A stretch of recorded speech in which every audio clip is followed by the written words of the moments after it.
No vídeo de hoje você vai conhecer um pouco mais da história do cristianismo e como essa história influencia o nosso jeito de ser igreja hoje. E particularmente conhecer um pouco mais da história dos batistas, como nós surgimos da Inglaterra e depois vamos lá para o Novo Mundo, nos Estados Unidos e chegamos aqui no Brasil. Que Deus use essa mensagem para desafiar e edificar a sua vida, para que Deus traga avivamento para a sua vida. Nós vamos dar continuidade àquela mensagem sobre história da igreja. Nós conhecemos um pouquinho de onde nós estamos vindo, para que nós possamos sonhar para onde nós vamos como igreja cristã. Eu queria que nós lêssemos juntos 2 versículos muito especiais que nos ajudam a enxergar a importância de nós sabermos um pouco de quem nós somos através daqueles que já passaram por onde nós estamos passando. Vamos lá, em Hebreus 12, 1, 2. O capítulo 11 de Hebreus fala sobre os heróis da fé. Se você ler o capítulo 11 de Hebreus, você é desafiado a dar passos de fé. E daí o escritor de Hebreus, no capítulo 12, ele começa dizendo, vamos ler juntos? Portanto, também nós, uma vez que estamos rodeados por tão grande nuvem de testemunhas, livremo-nos de tudo que nos atrapalha e do pecado que nos envolve e corramos com perseverança a corrida que nos é proposta, tendo os olhos fitos em Jesus, autor e consumador da nossa fé. Ele, pela alegria que lhe fora proposta, suportou a cruz, desprezando a vergonha, e assentou-se à direita do trono de Deus. Amém? Que coisa linda! E Romanos 1, 14 a 17, é um texto que fala muito e tem muito a ver com todo aquele processo da Reforma Protestante que marcou a história da igreja cristã no mundo. Vamos ler juntos? Sou devedor, vamos lá? Sou devedor tanto a gregos como a bárbaros, tanto a sábios como a ignorantes. Por isso estou disposto a pregar o Evangelho também a vocês que estão em Roma. Não me envergonho do Evangelho, porque é o poder de Deus para a salvação de todo aquele que crê, primeiro do judeu, depois do grego, porque no Evangelho é revelada a justiça de Deus, uma justiça que do princípio ao fim é pela fé, como está escrito, o justo viverá pela fé. Nós somos influenciados pela nossa história. Quem gosta de comer tacacá aqui? Ah lá, o povo do norte aí já se manifestou, né? Eu gosto de pato no tucupi. Pato no tucupi é gostoso. Mas quando a gente fala nisso, a gente já localiza a história da pessoa, não é mesmo? Mas tem gente que não abre mão de uma carne de sol, né? Quem gosta de carne de sol? Olha lá. Manteiga de garrafa, baião de 2. Aí tem uns aí que já vão para a costela de chão, né? Olha lá, costela de chão. Quem gosta de costela de chão? Olha lá. Ficou meio que unanimidade o negócio. Chimarrão. Isso tem a ver com a nossa história, com a nossa identidade. Ao longo da história, o que foi acontecendo é que aquelas coisas que caracterizavam a igreja cristã foram sendo perdidas.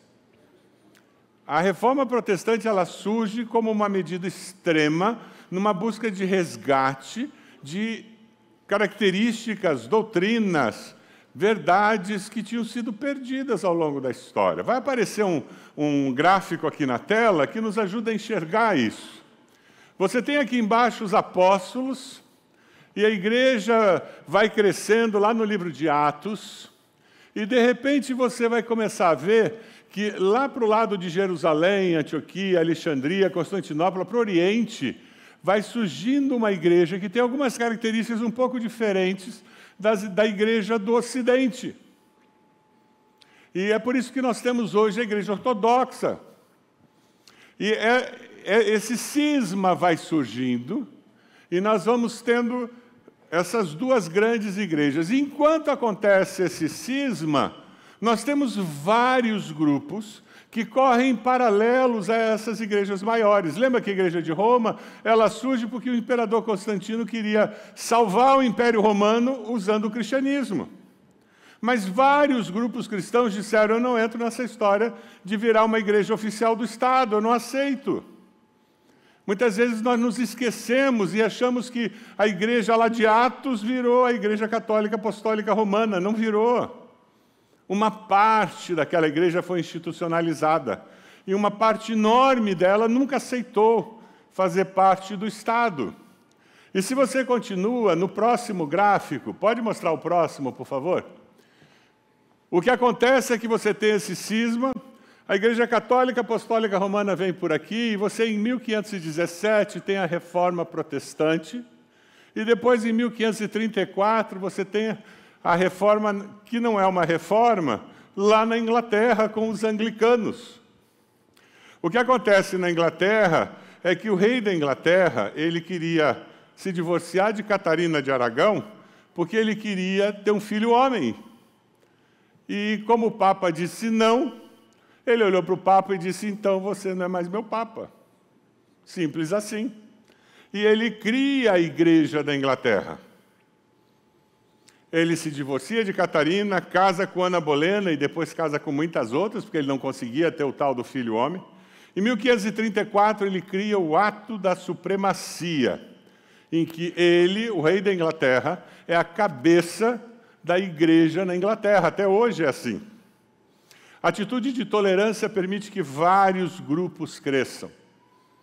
Só que ele morre, a filha de Catarina, Maria, assume a coroa. Ela é conhecida como Maria Sanguinária. Ela retorna ao catolicismo, persegue os anabatistas, persegue todos aqueles que não eram católicos. Quando ela morre em 1558, tem festa na cidade de Londres. O povo dançava na rua. E aí surge Elizabeth I. Ela reina por 45 anos. Foram os anos dourados da Inglaterra. É aí que a Inglaterra se torna a potência mundial, a armada inglesa, as conquistas. E nesse tempo o protestantismo retorna à Inglaterra. Logo depois dela vem James. Já ouviu falar da tradução King James da Bíblia? Ele mandou traduzir a Bíblia para o inglês para ser usada na igreja anglicana, que ele era a cabeça da igreja. O problema é que a igreja anglicana surge na Inglaterra por uma questão política, porque ele queria se divorciar. Ele não tinha nenhum interesse teológico. Quando Lutero faz aquele questionamento das 95 teses, ele tinha questionamentos teológicos.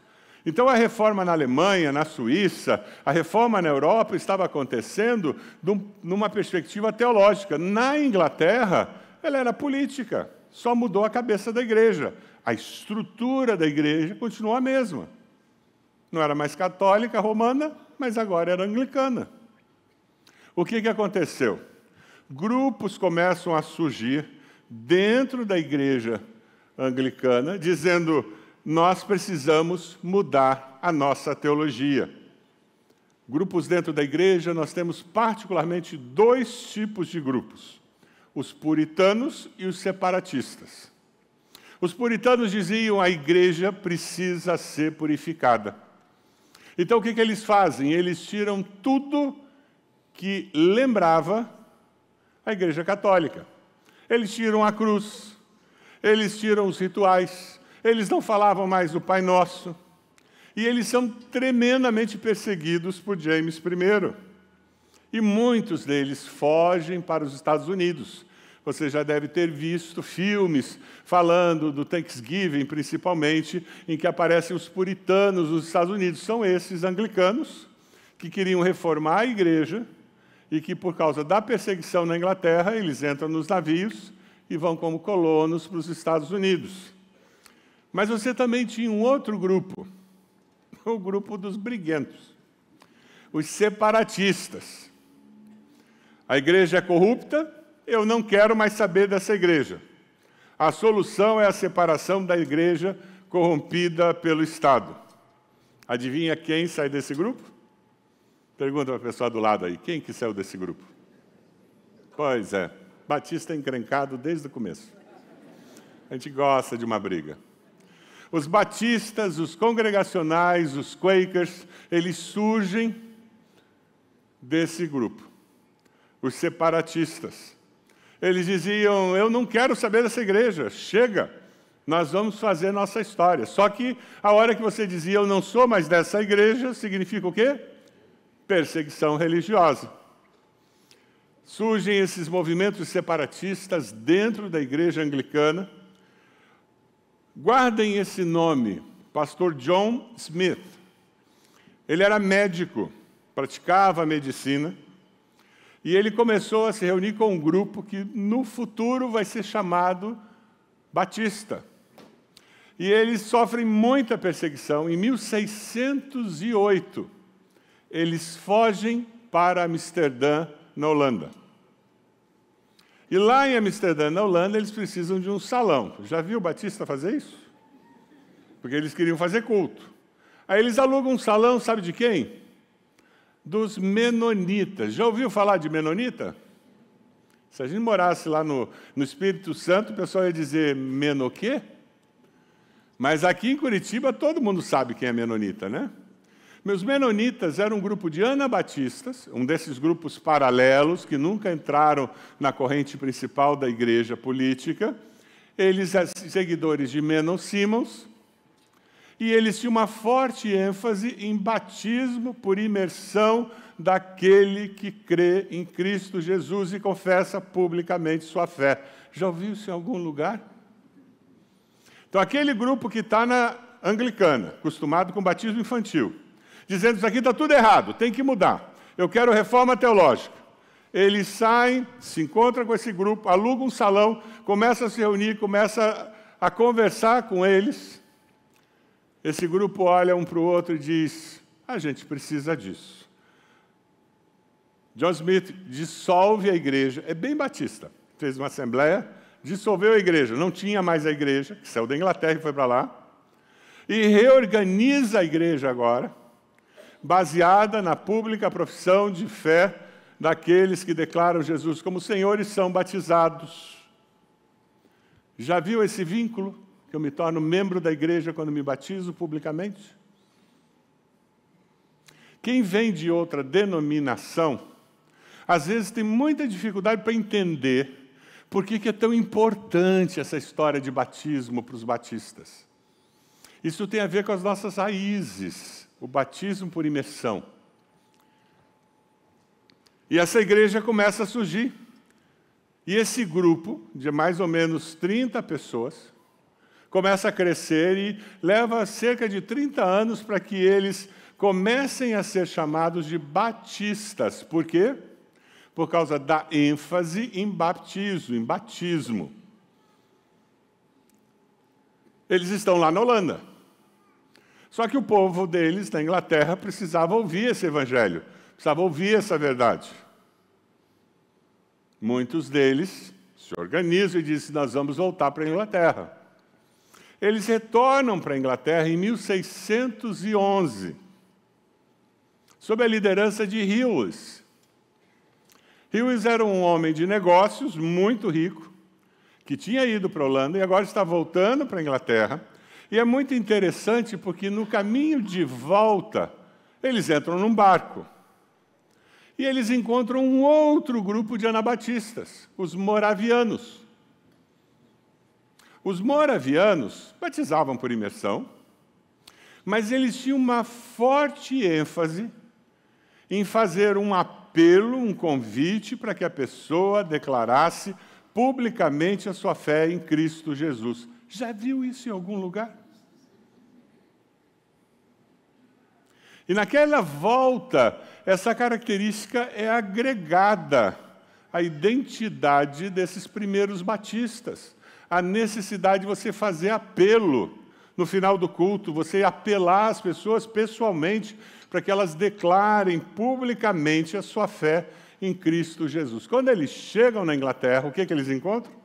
Intolerância religiosa, perseguição, problemas seríssimos. E aí surge algo que acompanha a todos nós batistas ao longo de toda a história da existência da Igreja Batista.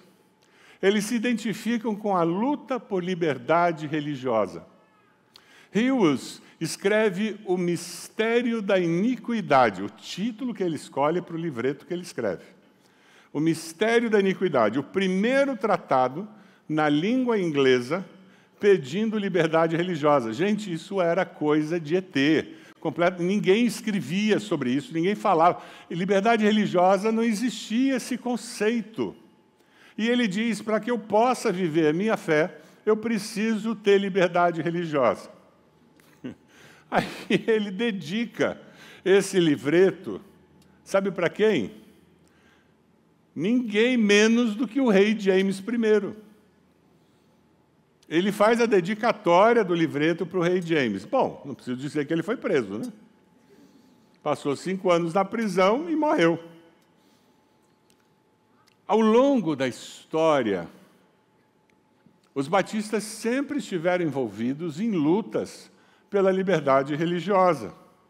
Você sabia que a Constituição americana, a emenda à Constituição americana que trata sobre liberdade religiosa, foi escrita por um batista?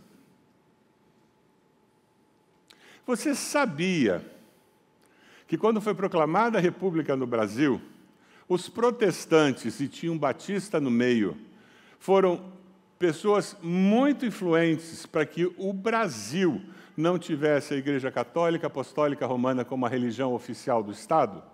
De todos os países da América Latina, só o Brasil, a Igreja Católica não foi a religião oficial. Todos os demais, todas as repúblicas que foram proclamadas, tinham uma religião oficial que era a Igreja Católica. A Argentina, até poucos anos atrás, para ser presidente da República da Argentina, tinha que ser católico batizado em Igreja Católica. Os batistas, ao longo da história, têm lutado por isso. E eu creio que a nossa geração, precisa continuar lutando por liberdade religiosa, garantir que não usurpem esse direito que nós ainda temos. Você não quer perder isso, quer? Lutando contra a corrupção, e nós precisamos fazer alguma coisa. Foi o que nós fizemos nas 10 medidas. Lembram do movimento que a nossa igreja se envolveu? Como batistas, como cristãos, nós entendemos que nós temos que influenciar a sociedade. É importante nós entendermos que nós temos que usar a liberdade religiosa para o bem da comunidade, e não simplesmente para o comodismo nosso. É interessante que lá em 1611, até 1660, foram 49 anos de crescimento muito grande na Inglaterra por causa da liberdade religiosa. Mas daí a monarquia é restaurada, com Carlos II sendo coroado rei. Ele odiava quem não era da igreja anglicana. Perseguição total. Mais de 4 pessoas reunidas é culto. Seu pequeno grupo seria culto.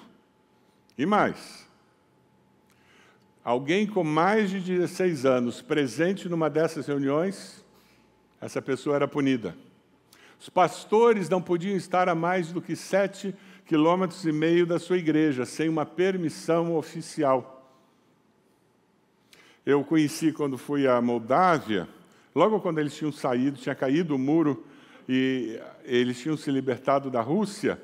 E eu conheci um jovem que foi meu intérprete. Ele tinha 18 anos, ele disse: pastor, eu não podia ir à igreja. Meus pais eram crentes, eles iam ao culto, mas eu era proibido de ir, porque eu era criança. Então, eu tinha que ir na reunião dos jovens do Partido Comunista, vinha para casa, e o que eu aprendia da fé cristã era com meus pais. Eles não podiam me levar na igreja, porque se eles me levassem na igreja, eles seriam presos. Nos dias de hoje, nós ainda encontramos muitos países que vivem essa realidade. O ato de tolerância, em que todas as religiões têm o direito de existir, acontece em 1689. Isso é tolerância, não é liberdade religiosa. Durante esse período na Inglaterra, os batistas não podiam ir à faculdade. Você é batista, você não é anglicano, não pode ir à faculdade. Você não pode ir para as Forças Armadas, você não pode ter um cargo público, você não pode ter um bom emprego, porque a sua fé é tolerada, não é liberdade. Nos dias de hoje nós encontramos isso. Se você mora no Egito e você é cristão, você tem as suas liberdades cerceadas e o tipo de emprego que você pode ter. Em nosso país, nesses dias, algumas pessoas gostariam que isso fosse realidade. E em muitos lugares nós estamos sentindo esse tipo de cerceamento de liberdade religiosa. Com o mito do Estado laico, sinônimo de Estado ateu, que é um grande equívoco, algumas pessoas estão querendo cercear a nossa liberdade religiosa e nós temos que lutar contra isso. As igrejas cresceram apesar de todas as perseguições, simplesmente porque deixaram ela existir. Mas houve um grande período de declínio na Inglaterra, de 1689 a 1750. De 300 igrejas batistas foi para 146. 60 anos, perdeu metade das igrejas. A nossa igreja, pela graça de Deus e misericórdia de Deus, tem crescido. Mas você sabe que ela pode diminuir? Pode. É só nós bobearmos. É só nós relaxarmos.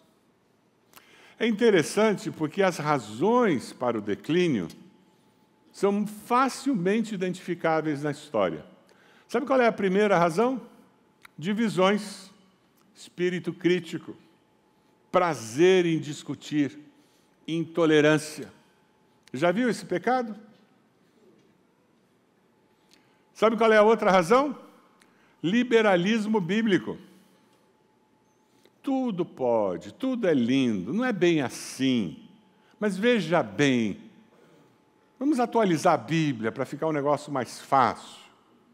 E você vai mexendo e tudo está certo, e tudo pode.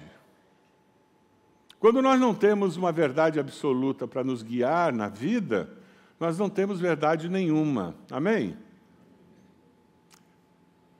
E a terceira causa, falta de evangelização. John Gill foi um pastor dessa época. Ele orgulhava-se de que em 40 anos de ministério ele nunca tinha feito um apelo. O hipercalvinismo dominava naquela época. Ele dizia que Deus elegia as pessoas e se alguém deveria ser salvo, Deus a levaria à salvação. Nesse período de 40 anos, a sua igreja foi de 900 membros a 30 membros. E ele ainda dizia que ele estava certo em não fazer apelo. Próximo ano, nossa igreja terá uma ênfase, de novo, em evangelização. Nós queremos ganhar Curitiba e a grande Curitiba para Jesus, amém? E nós precisamos disso, porque isso faz com que nós mantenhamos os nossos ouvidos atentos à voz do Senhor, os nossos olhos abertos para o mover de Deus ao nosso redor. Batistas, ao longo da história, apesar de ter esses momentos de dificuldade, eles sempre foram muito fortes na área de missões. Vamos ler juntos Atos 1:8? Mas receberão poder, vamos lá? Mas receberão poder quando o Espírito Santo descer sobre vocês e serão minhas testemunhas, tanto em Jerusalém, como em toda a Judéia e Samaria e até os confins da terra. Você já ouviu falar de William Carey? Os nossos guardiões, eles estudam a biografia de William Carey. William Carey, ele é o pai de missões modernas. William Carey, ele foi convidado por um amigo para ir num culto batista. Quantos aqui foram convidados por um amigo para ir num culto e assim se converteram? Levanta a mão. Quem foi convidado? É assim. E ele foi, ele ouviu o evangelho, ele disse, eu quero isso, se converteu. Ele começa a estudar grego, hebraico, sozinho. Ele era sapateiro. Ele pega um pedaço de couro, faz um mapa do mundo, naquele pedaço de couro, coloca na sapataria dele e começa a orar pelo mundo, e Deus começa a fazer com que o seu coração ardesse. Ele vai para uma reunião de pastores e diz: eu quero ir para a Índia pregar o Evangelho. Nós somos obrigados a levar o Evangelho a todo mundo. E um pastor que estava lá disse: meu jovem, sente-se. Quando Deus desejar converter os pagãos, Ele fará isso sem a minha nem a sua ajuda. Ele não desiste. Em 1792, ele prega um grande sermão baseado em Isaías 54. Esperemos grandes coisas de Deus, façamos grandes coisas para Deus. Ele vai para a Índia, ele organiza uma sociedade missionária, a Baptist Missionary Society. O pastor Avelino, quem conheceu o pastor Avelino, trabalhou durante anos como missionário dessa organização missionária que existe até hoje. O movimento moderno de missões que nós temos hoje no mundo inteiro é iniciado por esse pastor batista que ousou quebrar os paradigmas da sua época para fazer algo fora da caixa. Quem sabe o Espírito de Deus que mexeu com Carey está mexendo com você hoje, para você fazer algo fora da caixa, para começar um novo movimento. Sim, os batistas sofrem muita perseguição na Inglaterra, vão para o Novo Mundo. Quando eles chegam lá no Novo Mundo, lá na América do Norte, eles experimentam de uma maneira significativa o que Atos 2,47 nos diz: louvando a Deus, tendo a simpatia de todo o povo, o Senhor lhes acrescentava diariamente os que iam sendo salvos. 2 grandes avivamentos acontecem naquela parte norte do continente da América. 1740, o primeiro avivamento espiritual acontece. 2 relatos desse avivamento espiritual. Jesse Lee relata: tenho estado em reuniões em que toda a congregação se banhava em lágrimas. Em algumas ocasiões o choro era tão intenso que a voz do pregador mal podia ser ouvida. Qual foi a última vez que você chorou, arrependido dos seus pecados?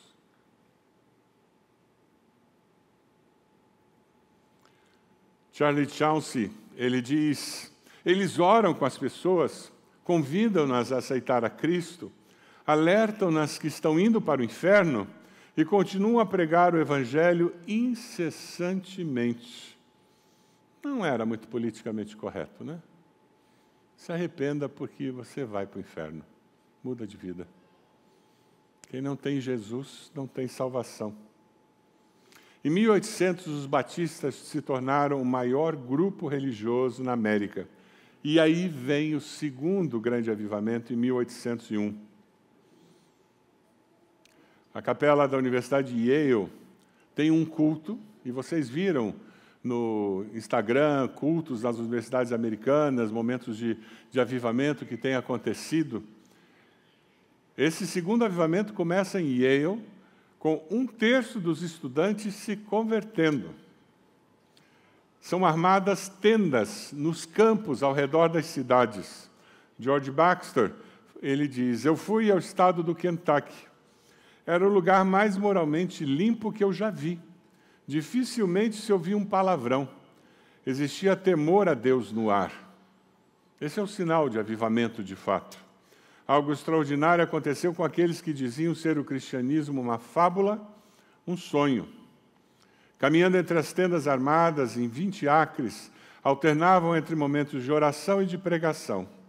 As pessoas glorificavam a Deus incessantemente. Quando alguém dizia: vamos orar, todos se colocavam de joelhos e logo estavam deitados no chão, formando uma confusão indescritível de pés e mãos. Eu quero esse tipo de avivamento. Você quer? Nós precisamos, nos nossos dias, no nosso país, mais do que um crescimento numérico de evangélicos. Nós precisamos de um crescimento de temor a Deus, de busca de Deus, de quebrantamento, de choro, de arrependimento. Em 1871, na colônia Santa Bárbara, em São Paulo, chega um grupo de imigrantes norte-americanos, foragidos da Guerra Civil Americana. E eles organizam a primeira igreja batista em solo brasileiro. E nessa primeira reunião, eles já mandam uma carta para os Estados Unidos dizendo: tem muita gente aqui, nós precisamos de missionários aqui para pregar para os brasileiros. Em 1882, chega ao Brasil o casal William e Anne Bagby. Vai aparecer uma foto deles, já próximos de ir para os Estados Unidos na sua aposentadoria. Quando eles chegam aqui no Brasil, nós já tínhamos os Irmãos Unidos, atualmente casa de oração, congregacionais e presbiterianos pregando o Evangelho. Vocês me permitem compartilhar com vocês algumas aplicações disso que nós conversamos hoje? A primeira é que a história humana é composta de momentos bons e ruins, não é verdade? Assim como a história da sua vida, da minha vida, não é assim? O que faz a diferença é confiar em Deus nesses momentos bons e ruins. A minha pergunta é se você decide confiar em Deus nos momentos bons e ruins da sua vida. Você decide? Eu aprendi a estar contente, o que o apóstolo Paulo diz? Em toda e qualquer situação. Por quê? Porque eu sei em quem eu tenho crido. Um outro princípio muito importante é que nós colhemos hoje o que muitos plantaram no passado. Nós temos uma tendência de achar que nós só colhemos o que nós plantamos. Não. Nós colhemos o que muitos plantaram. Você consegue olhar esse prédio aqui ao redor? Talvez você esteja aqui e você não participou da compra desse imóvel. Uma geração plantou. E você está colhendo o benefício de ter um espaço como esse, estacionamento. E você está semeando agora algo que no futuro as próximas gerações colherão. A vida é desse jeito. Você decide viver para deixar uma herança bendita para as próximas gerações? Eu estou falando dos seus filhos, seus familiares, eu estou falando dos seus amigos, irmãos em Cristo, irmãs em Cristo. Estou falando da sua cidade, do seu país. Você quer deixar uma herança bendita? Um legado? Quando crescemos, não podemos deitar em berço esplêndido.